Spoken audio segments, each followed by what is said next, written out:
이 시간 우리에게 주시는 하나님의 말씀은 사도행전 7장 55절부터 60절까지의 말씀입니다.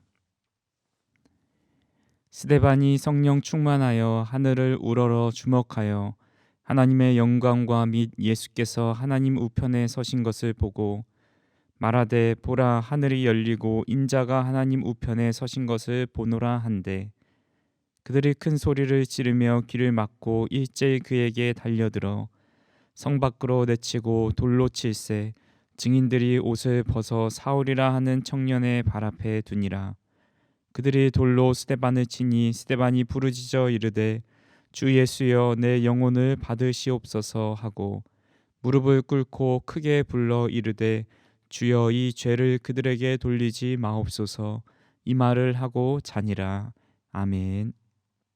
지난 1월에 미국의 항공모함 3척이 한반도 인근에 집결한 적이 있습니다. 북한은 항공모함만 보면 벌벌 떠는데 그 이유는 항공모함 한 척에 전투기만 80대가 들어가 있고 어마어마한 전투력을 가졌기 때문입니다. 항공모함 3척은 우리나라 국방비 예산의 75%나 될 정도로 건조 비용과 유지 비용이 많이 들어갑니다. 항공모함이 거대하고 비용이 많이 드는 것만큼 제작 과정도 매우 복잡하지요. 4만 7천 톤의 강철을 정밀 용접해야 하고 100만 개 이상의 개별 부품이 들어갑니다. 1450km 가량의 철사와 케이블이 필요합니다. 숙련 기술자가 4천만 시간을 작업해야 하고 17,800명의 근로자가 7년 이상 업무를 해야 항공모함 한 대가 나올 수 있다고 합니다. 이런 과정을 거치는데 중요한 것이 바로 조직입니다. 조직은 자신의 목적 달성을 위해서 많은 자원을 결합하는 능력을 가지고 있습니다. 세밀한 조직으로 나눠져서 각자의 역할을 할 때 거대한 항공모함이 만들어질 수 있습니다. 마이크로소프트사의 빌 게이츠는 현대 조직이야말로 자원 배분을 효과적으로 할 수 있는 가장 유력한 방식이다라는 말을 했습니다. 우리는 모두 크건 작건 어떤 조직에 속해 있습니다. 작게는 한 가족에 속해 있지만 회사에 가면 어떤 부서에 소속되어 있고 동호회와 같은 친교 모임에 속해 있기도 하죠. 그리고 지금 이 자리에 오신 분들은 교회라는 조직에 속해 있습니다. 조직이 있어야 어떤 일을 할 때 혼란이 줄어들고 가고자 하는 방향으로 잘 나갈 수 있습니다. 우리 교회만 보더라도 특정 인물이 모든 것을 다 할 수는 없는 것이죠. 누군가 말씀을 가르치면 누군가는 안내를 서야 하고 누군가는 식당 봉사를 해야 하고 누군가는 성가대를 합니다. 이런 조직 안에서 각자 맡은 일을 잘 감당할 때 교회는 바로 설 수 있습니다. 초대교회는 영적으로 숫자적으로 폭발적인 부흥 운동이 일어났죠. 성령의 역사하심으로 베드로가 한번 설교하면 3,000명씩 또 5,000명씩 세례를 받습니다. 로마의 박해로 뿔뿔이 흩어지면 어디를 가든지 복음을 전하지요. 특히 초대교회 사역은 사도들을 중심으로 일어났는데 양적 성장을 이루면서 문제가 하나 생깁니다. 그것은 사도들이 말씀도 전하고 구제의 일도 하고 교회의 전반적인 것을 하려고 하니까 자꾸 빈틈이 생기는 것이죠. 교회 안에 소외받는 그룹이 생기고 그들이 불만을 제기합니다. 사도들은 이를 해결하기 위해서 조직을 만드는데 그것이 바로 집사입니다. 집사라는 말은 보통 음식을 먹을 때 시중 드는 사람을 의미합니다. 즉 종, 봉사자, 일꾼, 보조자라는 뜻을 가지고 있습니다. 초대교회는 7명의 집사를 세워 구제의 일과 교회의 제반 사항들을 섬기기 위해서 세워 놓았습니다. 그리고 사도들은 복음 전하는 일에 전념하죠. 그 결과 초대교회에 더 큰 부흥이 일어납니다. 사도행전 6장 7절 말씀에 보면 하나님의 말씀이 점점 왕성하여 예루살렘에 있는 제자의 수가 더 심히 많아지고 허다한 제사장의 무리도 이 도에 복종하니라. 초대교회의 부흥 요약문인데 제자가 많아졌을 뿐만 아니라 제사장의 무리도 복음을 받아들이는 놀라운 역사가 일어납니다. 조직을 구성하고 그 조직이 맡은 바 일을 잘 감당하는 것이 이렇게나 중요합니다. 그래서 본래 집사의 직분은 주님을 위해서 또 교회와 성도를 위해 한 가지 이상 봉사와 섬김을 하는 것이 바로 직분에 맞게 신앙생활을 하는 것임을 우리는 성경을 통해 알 수 있습니다. 그런데 요즘 한국 교회는 그런 섬김의 모습보다 교회에서 더 많이 받고 누릴 수 있는 것에 초점을 맞추고 있다라는 점에서 때로는 마음이 아프기도 합니다. 오늘 본문은 초대교회의 집사로 임명되어서 그 직분을 누구보다 잘 감당했던 스데반을 살펴보길 원합니다. 스데반의 이름의 뜻은 면류관이라는 뜻입니다. 스데반은 헬라파 유대인이었는데 당시 초대교회를 크게 두 분류로 나눌 수 있습니다. 히브리파 유대인들과 헬라파 유대인입니다. 히브리파 유대인들은 한 번도 유대 땅을 떠나보지 않던 토종 유대인들이었고 예루살렘에서 주류를 이루는 그룹이었습니다. 헬라파 유대인들은 이런저런 이유로 본토인 예루살렘을 떠나 살았던 유대인들이었습니다. 그러다 다시 예루살렘으로 돌아와서 예루살렘 교회의 일원이 된 사람들이죠. 우리는 이들을 디아스포라라고 부릅니다. 히브리파 유대인들이 예루살렘 교회의 주를 이루고 있었음에도 초대교회 7집사의 이름이 다 헬라어 이름입니다. 따라서 모두 헬라파 유대인의 집사로 임명하였다는 놀라운 일이 초대교회에 일어났습니다. 스데반에 대한 이야기는 사도행전 6장부터 7장에 나와 있는데 오늘 읽은 본문 외에도 6장도 함께 같이 보면서 스데반이 어떤 사람이었는지 구체적으로 살펴보겠습니다. 첫 번째로 스데반은 성령과 지혜와 믿음이 충만한 사람이었습니다. 사도행전 6장 3절 말씀에 형제들아 너희 가운데서 성령과 지혜가 충만하여 칭찬받는 사람 7을 택하라. 우리가 이 일을 그에게 맡기고. 또 사도행전 6장 5절 말씀에도 이렇게 말씀합니다. 온 무리가 이 말을 기뻐하여 믿음과 성령이 충만한 사람 스데반과 또 빌립과 브로고로와 니가노르와 디몬과 바메나와 유대교에 입교했던 안디옥 사람 니골라를 택하여. 7집사를 뽑는 이유가 구제에 빠지는 소외된 사람을 뽑기 위함인데 그 조건이 술을 잘 세고 머리 회전이 빠른 사람이 아니었습니다. 성령과 지혜, 믿음이 충만하고 성도들로부터 칭찬받는 사람을 택하라고 말씀하고 있습니다.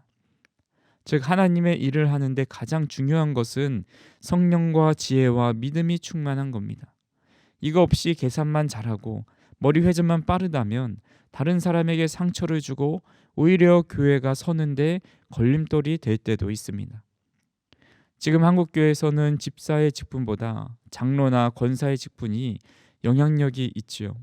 교회를 이끌어가는 지도자들을 세상적인 기준으로 일을 잘하고 계산을 잘하는 또 교회에 물질적으로 도움을 줄 수 있는 사람으로 세웠다가 어려움을 당하는 교회들이 많이 있습니다.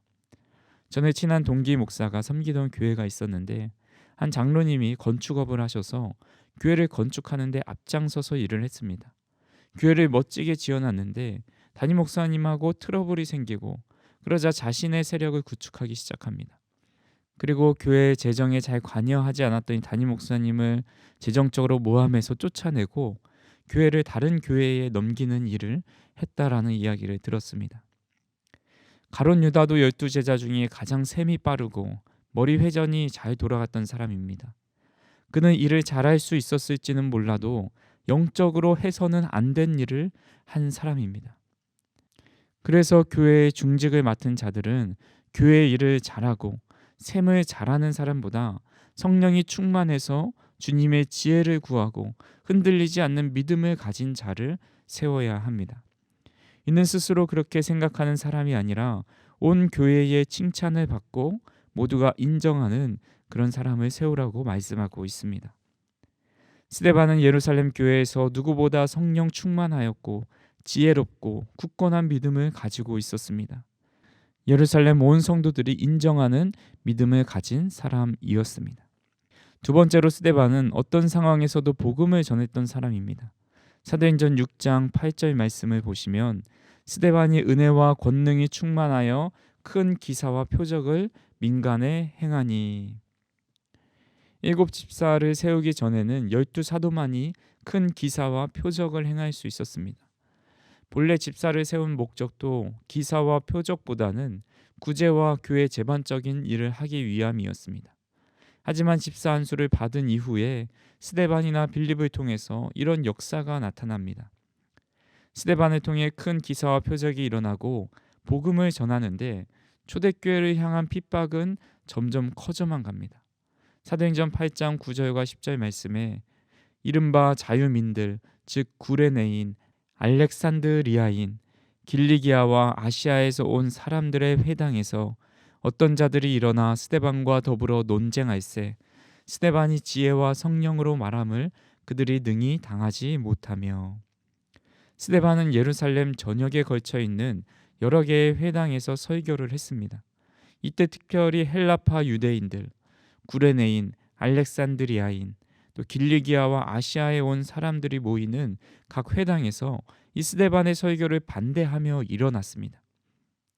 만약 제가 스데반처럼 제가 설교할 때 누군가 일어나서 지금 하신 말씀은 잘못된 말씀입니다. 그런 말씀하지 말아주세요. 라는 소리를 들었다면 다시 설교단에 서는 것이 참 두려울 것 같습니다. 제가 대학생 때 CCC에서 훈련을 받았는데 이 CCC는 캠퍼스 복음화를 꿈꾸며 세운 선교 단체이죠. 그래서 점심시간이나 수업을 마치고 사형리를 들고 캠퍼스를 돌아다니면서 복음을 전합니다. 사형리에 대해서 들어보셨습니까? 잠시 시간 되시면 제가 사형리에 대해서 말씀드려도 될까요? 라고 말하면서 저도 매일은 아니었어도 정기적으로 사형리를 들고 복음을 전했습니다. 그 사람이 이 말을 듣고 시간이 된다고 하면서 사형리를 끝까지 들어주는 학생이 있고 시간이 없다고 거절하는 학생도 있습니다. 그런데 그냥 거절만 하면 되는데 왜 그런 걸 사람들한테 강요하면서 듣게 하냐고 비난하거나 때론 욕하면서 가는 학생도 있습니다. 그런 사람을 만나면 다음 사람에게 다가가는 것이 정말 두렵습니다. 누구나 거절의 두려움 때문에 이 전도라는 것이 힘든 것이죠. 나중에 캠퍼스 소식을 듣고 안 사실이지만 이 정도는 양반이었다라는 것을 알게 됩니다. 제가 사형리를 전할 때만 해도 그래도 한 10명 중에 2~3명은 사형리에 대해서 들어는 주었습니다. 그런데 제가 졸업하고 나서 캠퍼스 소식을 들어보니까 사형리에 대해서 들어보셨습니까? 예수님을 믿으십니까? 라고 물어보면 카드 한 장을 이렇게 내민다고 합니다. 그 카드에는 영어로 No thanks라고 적혀 있고 저희에겐 당신의 전도가 필요하지 않습니다 라는 이 문구가 적혀 있다라고 합니다. 저는 저런 카드를 받아보지는 않았지만 이것은 캠퍼스 전도가 점점 힘들어지게 만들고 전하는 자들에게 심적 부담을 주는 일이라 생각이 됩니다. 그런데 오늘 본문에 나온 스데반은 거부합니다. 필요 없습니다 라는 정도의 거절이 아니라 그가 모세와 하나님을 모독하는 말을 했다고 거짓 증인을 세워서 공회에 세웁니다. 이때 스데반은 주눅들지 않고 7장 1절부터 53절까지 더 길게 복음을 전하지요. 스데반의 모습을 보면서 우리는 스데반처럼 성경에 능통해지고 언제든지 복음을 전할 준비가 되어 있어야 한다라는 것을 깨닫게 됩니다. 말씀을 연구하고 복음을 전하는 일은 특정한 사람이 하는 것이 아니라 집사 이상이라면 누구나 할 수 있어야 합니다. 요즘에는 연예인들이 자신이 기독교임을 드러내면서 많은 활동을 하는 것을 보게 됩니다. 공중파뿐만 아니라 기독교 방송에 나와서 간증도 하고 또 성경 강의도 합니다. 교회마다 순회하며 복음을 전합니다. 그런데 그들의 간증이나 성경 강의를 들어보면 웬만한 목사님들보다 더 말씀을 잘 전하고 성경 공부를 더 잘 가르칩니다. 제가 아는 한 권사님은 40대인가 50대에 뒤늦게 예수님을 믿었습니다. 젊은 때 믿지 못한 것이 너무 한이 되어서 누구보다 열심히 성경을 읽고 성경 필사를 하고 그렇게 전도를 많이 하셨습니다. 집 거실에서 베란다를 보면 놀이터가 보였는데 이 놀이터에 앉아있는 사람만 보기만 하면 급하게 내려가서 복음을 전했다고 합니다. 평신도이면서도 복음을 전하고 성경을 잘 알고 있는 분들이 우리 주변에는 많이 있습니다. 우리는 스데반처럼 복음의 열정을 가지고 어떤 권력과 비난 앞에서도 주눅들지 않기를 바랍니다. 늘 복음 전할 준비를 하고 성경을 깊이 연구할 수 있는 저 우리 성도님들이 되기를 간절히 소망합니다. 세 번째로 스데반은 천사의 얼굴을 하고 있었던 사람입니다. 사도행전 6장 15절 말씀에 공회 중에 앉은 사람들이 다 스데반을 주목하여 보니 얼굴이 천사의 얼굴과 같더라. 이 천사의 얼굴과 같다는 표현은 얼굴에 광채가 나고 위엄이 가득했다라는 말입니다. 출애굽한 이스라엘 백성이 시내 광야에 머물 때 모세는 시내산에 올라가서 하나님으로부터 십계명을 받아오지요. 그런데 이스라엘 백성들은 산 아래에서 금송아지를 만들어 놓고 우상 숭배를 하고 있습니다. 모세는 그 모습을 보면서 돌판을 던져 깨뜨리고 그들을 징계하죠. 그리고 다시 시내산에 올라가서 40일 동안 십계명을 받고 하나님을 만나고 내려옵니다. 그때 모세의 모습에 대해서 출애굽기 34장 29절에서 이렇게 말씀합니다. 모세가 그 증거의 두 판을 모세의 손에 들고 시내산에서 내려오니 그 산에서 내려올 때에 모세는 자기가 여호와와 말하였으므로 말미암아 얼굴 피부에 광채가 나나 깨닫지 못하였더라. 모세의 얼굴 피부에 광채가 납니다. 그 이유가 여호와와 말하였기 때문이라고 기록하고 있습니다. 성경에 보면 용모가 뛰어나다라는 말이 가끔씩 나오는데 용모가 뛰어나지 않았다라는 말은 나오지 않습니다. 특별히 하나님께서 귀하게 쓰신 요셉이나 다윗과 같은 사람은 용모가 출중했던 사람입니다. 하나님께서 쓰신 사람들 중에 용모가 뛰어난 사람에 대해서 말했다면 용모가 뛰어나지 않았다라고도 기록할 수 있는데 그런 말은 기록되어 있지 않습니다. 왜 그럴까라는 생각을 해본 적이 있는데 그 답은 아주 가까운 데 있었습니다. 우리가 자주 부르는 복음성가 중에 찬양이 언제나 넘치면 은혜로 얼굴이 환해요. 성령의 충만한 모습을 서로가 느껴요. 감사가 언제나 넘치면, 사랑이 언제나 넘치면, 기도가 언제나 넘치면 은혜로 얼굴이 환하고 성령 충만한 모습을 서로 느낀다라고 찬양합니다. 하나님과 늘 깊은 교제 가운데 있는 사람, 성령에 충만한 사람은 얼굴이 잘생기고 못생기고를 떠나서 얼굴이 천사와 같은 모습으로 변하게 됩니다. 전에도 말씀드렸지만 우리 교회 처음 오신 분이 교회 어르신들을 보면서 어떻게 이렇게 고우시고 얼굴빛이 좋으냐고 하셨는데 20대의 피부여서 곱고 아름답다라고 한 것이 아니죠. 얼굴이 온화하고 미소를 머금고 있고 따뜻함을 안겨주는 모습 때문에 그렇게 말씀을 하신 겁니다. 우리 옆에 계신 분을 한번 보시기 바랍니다. 얼마나 얼굴이 환하고 성령에 충만한 모습입니까? 미국 캘리포니아 대학교 심리학 교수인 엘버트 메라비안이라는 분이 재밌는 연구 결과를 발표했습니다. 사람들은 자기 앞에 있는 상대방에 대해서 이 사람은 어떤 인물일까라는 평가를 할 때 그 사람이 하는 말로 판단하는 경우가 7%이고 36%가 목소리의 이 톤이고 55%가 얼굴 표정에 따른다라고 주장합니다. 결국 우리가 다른 사람을 평가할 때 절반 이상은 상대방의 얼굴 표정으로 그 사람을 판단하고 있다는 겁니다. 미국의 시인인 에머슨이 말한 성공의 기준은 더 자주 그리고 많이 웃을 것이라고 말을 합니다. 얼굴이 어떻게 생겼든지 미소는 다른 사람의 기분을 좋게 만들어 줍니다.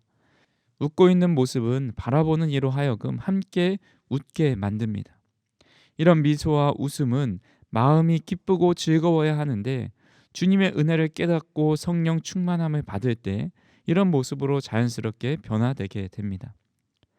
지금 스데반은 거짓 증언으로 인해서 분노와 악의에 가득 차 있는 공회원들 앞에 서 있습니다. 당시 사내들인 공회는 의장인 제사장을 제외하고 70명의 의원으로 구성되어 있습니다. 그 많은 숫자 앞에서 스데반이 천사와 같은 모습이 될 수 있었던 이유가 바로 성령의 충만함 때문이었습니다. 그래서 스데반은 늘 언제나 얼굴이 미소와 또 사랑이 가득한 모습, 천사와 같은 모습을 갖고 있었습니다. 마지막으로 스데반은 하나님과 예수님을 본 사람입니다. 본문 55절과 56절에 스데반이 성령 충만하여 하늘을 우러러 주목하여 하나님의 영광과 및 예수께서 하나님 우편에 서신 것을 보고 말하되 보라 하늘이 열리고 인자가 하나님 우편에 서신 것을 보노라 한대. 스데반이 설교를 마치고 나서 사내들인 공회원들은 소리를 지르면서 분노하고 있습니다. 그러나 스데반은 공회원이나 재판관들을 보지 않았습니다. 그는 하늘을 우러러 주목합니다. 그리고 하나님의 영광과 예수께서 하나님 우편에 서신 것을 봅니다. 즉 스데반은 땅에 있는 재판관보다 하늘에 계시는 영원한 재판관이신 하나님과 그리스도를 믿음의 눈으로 보고 의지하고 있습니다. 우리가 믿는 것을 방해하는 사람들, 방해하는 장애물을 바라보면서 그것에 주눅들고 위축될 수밖에 없습니다. 우리가 믿음 생활할 때 방해하는 사람들, 또 방해하는 장애물들을 바라보면 그것으로 인해서 주눅들고 위축될 수밖에 없습니다. 지난 주일에 말씀드렸듯이 베드로가 주님을 죽기까지 따른다고 했음에도 죽음의 위협 앞에서 예수님을 모른다 3번 부인하고 저주하며 도망쳤습니다. 예수님과 멀찍이 떨어져 있을 때 자신의 상황과 앞으로 당할 고난이 눈에 들어오는 겁니다. 그러나 부활하신 주님께서 떡과 고기를 먹여주시면 내가 나를 사랑하느냐 물어보실 때는 주님과 눈을 마주치며 1대1로 대화하고 있기 때문에 내가 주님을 사랑합니다 라고 고백할 수 있는 겁니다. 내가 아무리 원치 않는 곳으로 띠띠우며 간다 할지라도 주님을 바라보며 자신의 십자가를 지고 따라갈 수 있는 겁니다. 우리가 세상 속에서 세상의 논리를 따르지 않고 말씀을 쫓아가고 하나님의 법을 따르며 살아갈 수 있는 방법은 성령 충만함으로 주님을 바라볼 수 있는 눈이 열려야 합니다. 내 앞에 계신 주님, 나를 격려하시는 주님을 볼 수 있어야 합니다. 스데반은 하나님 보좌 옆에 계신 주님을 바라보았습니다. 저는 주님이 서 계신 이 모습이 탕자를 기다리는 아버지의 모습과 같아 보입니다. 아들이 언제 오나 초조하게 서서 기다리는 것처럼 고난당하는 스데반을 바라보시면서 자리에 편하게 앉아있지 못하고 그 고난 속에 함께 아파하시는 주님의 모습이 보여집니다. 운동선수가 경기를 하다 부상을 입게 되었을 때 모든 관중들이 일어나서 그 선수가 일어나길 응원하고 기도하죠. 예수님은 수많은 사람들의 비난과 저주의 말을 들으면서 서 있는 스데반을 향해서 조금만 더 버티거라, 조금만 더 힘내거라, 그 자리에서 일어나거라 응원하시는 그 모습이 이 예수님의 서 있는 모습에서 발견하게 됩니다. 사람들은 분노하며 스데반을 성 밖으로 끌고 가서 그를 돌로 쳐 죽이죠. 그때 스데반의 모습이 어떠했는지 59절에서 60절의 말씀에 이렇게 말씀하고 있습니다. 그들이 돌로 스데반을 치니 스데반이 부르짖어 이르되 주 예수여 내 영혼을 받으시옵소서 하고 무릎을 꿇고 크게 불러 이르되 주여 이 죄를 그들에게 돌리지 마옵소서 이 말을 하고 자니라. 스데반은 유대인들이 던진 돌에 맞아 죽으면서도 그들을 원망하지 않습니다. 그는 하늘을 향해 부르짖으며 예수님께 2가지를 호소하죠. 첫 번째로 예수님께서 자기의 영혼을 받아달라고 말을 합니다. 예수님은 이미 그의 영혼을 받아들이기 위해서 하늘 보좌에 일어나 그를 내려다보고 계시는 거죠. 둘째로 자기 죽음에 대한 죄를 그들에게 돌리지 말라고 기도합니다. 그들이 알지 못해서 이런 짓을 하고 있으니 그들을 심판하지 말라고 부탁합니다. 이 모습은 예수님이 십자가에서 숨을 거두실 때 하신 말씀과 비슷합니다. 스데반은 교회의 첫 순교자일 뿐만 아니라 예수님의 고난에 동참한 첫 그리스도인이 되었습니다. 스데반의 마지막 죽음의 순간을 잔이라라고 간략하게 표현합니다. 성경은 이와 같이 사람의 죽는 것을 사멸하는 것이 아니고 일시적으로 잠드는 것이라고 표현을 합니다. 주님도 나사로의 죽음을 보면서 잠자는 것이라고 말씀하셨습니다. 사도 바울도 성도의 죽음에 대해서 부활하기 전까지 잠자고 있는 것이라 증언합니다. 스데반이 죽음을 두려워하지 않을 수 있었던 것은 죽음의 완전한 끝이 아님을 알았기 때문입니다. 이 고단한 인생을 마치는 마침표가 되고 하나님 품에 안기어 쉼을 누릴 수 있는 시간임을 믿었기 때문입니다. 우리는 어떻게 하면 잘 살까라는 고민을 하지만 반대로 어떻게 하면 잘 죽을 수 있을까에 대한 고민도 해야 합니다. 군대에서는 말년에는 떨어지는 낙엽도 조심하라는 말을 합니다. 이 말은 아무것도 하지 말고 제대 날만 기다리다가 무사히 집으로 가라는 말입니다.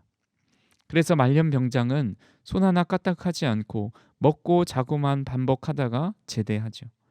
우리는 점점 몸이 쇠약해지면 어떤 일을 할 때 열정도 사라지고 또한 살면서 입맛도 별로 없어지고 하루하루 사는 것이 무기력해질 때가 있습니다. 그런데 우리는 우리의 마지막을 무기력하게 살다가 하나님 품에 가면 안 됩니다. 물론 건강이 허락해 주셔야 가능하지만 두 발로 걸어 다니고 일상을 살아갈 수 있는데 나는 이제 인생의 말년이기에 아무것도 하지 않고 주님 품에 가야지라는 생각이 아니라 어떻게 하면 죽는 그 순간까지도 주님을 위해 살아갈 수 있을까를 생각하는 것이 죽음을 잘 준비하는 사람입니다. 미국의 위대한 설교자 조지 휘필드라는 분이 이렇게 유명한 말을 했습니다. 녹슬어 없어지기보다는 닳아 없어지는 것이 더 낫습니다. 그는 1770년 55세의 일기로 주일 아침 7시에 별세했습니다. 그는 죽기 전날까지도 하나님의 말씀을 전했던 사람입니다. 우리의 연수가 언제까지인지는 알 수 없지만 스데반처럼 또 다른 사도들처럼 주님을 끝까지 섬기다가 주님을 만나 뵈리라는 마음으로 살아갈 수 있는 저와 우리 성도님들이 되었으면 좋겠습니다. 말씀을 정리합니다. 스데반 집사에 대한 기록은 사도행전 6장 7장이 전부이지만 이 두 장 안에서 성령이 충만하였고 은혜로 충만하였고 믿음이 충만했다라는 것을 계속 강조하고 있습니다. 그는 성령 충만함으로 하나님과 그 앞에 계신 주님을 볼 수 있었습니다. 이는 인간이 받을 수 있는 가장 큰 은혜입니다. 이 놀라운 은혜를 맛본 스데반은 더 이상 세상의 그 어떤 것으로도 그를 만족시킬 수 없었습니다. 그 무엇도 주님의 영광보다 귀할 수는 없었습니다. 사랑하는 성도 여러분, 스데반과 똑같이 살기는 어렵더라도 스데반처럼 살기를 도전하고 그렇게 살 수 있는 은혜를 구하는 우리 모두가 되었으면 좋겠습니다. 하나를 구하면 많이 받아야 하나밖에 얻지 못하지만 100개를 구하면 100개는 아니어도 10개는 또 50개는 받을 수 있는 것처럼 우리의 믿음을 더 크게 구할 수 있기를 바랍니다. 그러면 스데반과 똑같이는 못 살아도 그의 반이라도 쫓아 살아갈 수 있는 은혜와 용기가 우리 가운데 임하게 될 줄 믿습니다. 사랑과 은혜가 풍성하신 하나님, 우리에게 성령 충만과 지혜와 믿음의 충만함을 허락하여 주시옵소서. 복음을 전하기 힘든 이 시대 가운데 복음을 전하는 자들이 되게 하여 주시고 하나님께서 기뻐하시는 모습으로 살아갈 수 있도록 인도하여 주시옵소서. 주님께서 주시는 은혜로 말미암아 우리 얼굴이 언제나 빛이 나게 하여 주시고 어떤 상황에서도 하나님과 주님을 볼 수 있는 영안을 열어주셔서 어떤 위기에도 주님을 위해 살아가는 우리 모두가 되게 하여 주시옵소서. 예수님의 이름으로 기도하옵나이다. 아멘.